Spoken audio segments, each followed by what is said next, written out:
E aí, pessoal, beleza? Aqui quem tá falando é o Cauã mais uma vez, e hoje eu tô aqui para abordar um pouquinho sobre as experiências religiosas, né? Será que elas garantem uma maior justificação para a crença teísta ou para as perspectivas não naturalistas por terem um poder explanatório maior que o naturalismo ao explicar essas experiências? Será que, de fato, o naturalismo sai atrás, em comparação com essas outras perspectivas no poder explanatório? Então é isso que estaremos vendo aqui hoje. Eu trarei uma resposta baseada nas respostas que o filósofo naturalista e ateísta Graham Hoppe dá para, no caso das experiências religiosas, principalmente no seu livro de debate com Peirce, né, que é um cristão aí bem influente da academia, né? Então é isso que eu vou estar abordando aqui hoje. Espero que, se vocês gostarem, não esqueçam de deixar o like, se inscrever no canal e compartilhar aí para estar ajudando o crescimento, beleza? Então, como nós podemos responder de forma adequada às experiências religiosas? Basicamente, a gente precisa postular que nossos sentidos, quando se trata da experiência religiosa e tudo mais, não são confiáveis, justamente porque não há concordância alguma sobre as experiências religiosas, né? Sobre a natureza dessas experiências religiosas, porque nós não podemos olhar só de uma perspectiva fechada aqui, nós temos que olhar no contexto geral, e as experiências religiosas, o que aprendemos sobre elas é que elas estão presentes independentemente da cultura e da crença das pessoas, e não há nada mais e nem nada menos que haja concordância ali sobre essas experiências entre as religiões. Elas são completamente contraditórias e não podem ser verdadeiras ao mesmo tempo. Por exemplo, no caso da filosofia, que os nossos sentidos não são confiáveis também, porque a gente observa isso observando que não há consenso nem entre os especialistas da área, nem entre os filósofos. Então, aí temos um derrotador para a confiabilidade da nossa percepção, né, e tudo mais, diante dessas áreas específicas, e não é diferente no caso das experiências religiosas. Então, nós podemos responder isso de forma adequada, dando uma explicação naturalista ali, que unificada, né, porque nós aplicamos elementos ali naturais, nada sobrenatural, que são aplicáveis para todo mundo, independentemente da cultura, crença ou posição geográfica ali. A gente pode explicar isso a partir de mentiras, algumas pessoas mentem, pode ser a partir de vieses sistemáticos ali que afetam a percepção da pessoa na interpretação desses eventos, pode ser interpretações errôneas baseadas ali em crenças de fundo, pode ser também doenças psicológicas ali que causam alucinação nas pessoas.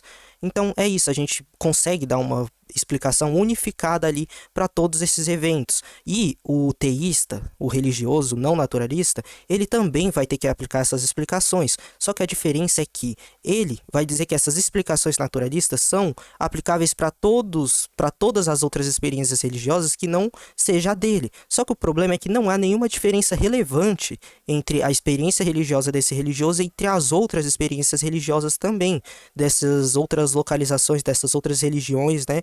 E não há ganho de poder explanatório nenhum ao postular que a teoria dele ali, a religião dele é verdadeira, para explicar essas experiências religiosas. Então, somente o naturalismo, comparado com essas outras posições, consegue dar uma explicação unificada para esses eventos. Então, é isso. E se o teísta dizer que, apesar de várias dessas experiências darem origem a crenças falsas, todas as experiências são verdadeiras, só que é com seu Deus específico ali da sua religião.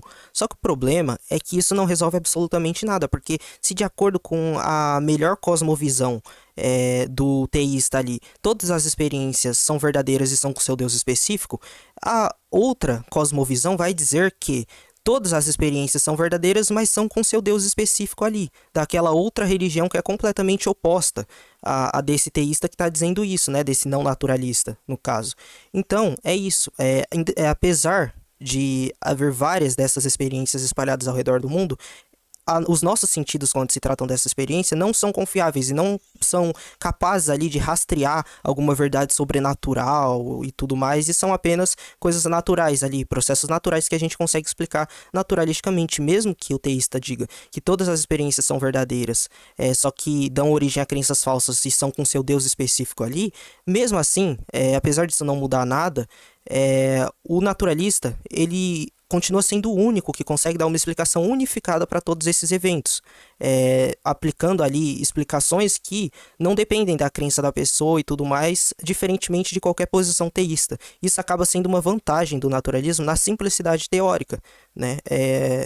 O naturalismo ali consegue dar conta de explicar esses mesmos dados, que são as experiências religiosas, de forma unificada, sendo comprometido com menos coisas do que essas outras posições teístas concorrentes ao naturalismo, né? Ou não naturalistas, porque nem sempre essas experiências, inclusive, estão ligadas a experiências religiosas, mas aqui eu estou tratando principalmente quando estão ligadas a experiências religiosas, porque nós vemos muito por aí as pessoas falarem, não, mas eu tive essa experiência aqui, isso prova o meu Deus e tudo mais. Então, basta a gente apenas postular que nossos sentidos, quando se trata da experiência religiosa, não são confiáveis, portanto, ali a gente consegue fornecer explicações naturalistas para essas experiências que as pessoas têm ao redor do mundo e não há vantagem nenhuma das posições não naturalistas sobre o naturalismo aqui, nesse aspecto das posições das experiências religiosas. Inclusive, o naturalista ele não precisa estar comprometido ali com cada relato, no sentido de pesquisar ali a fundo,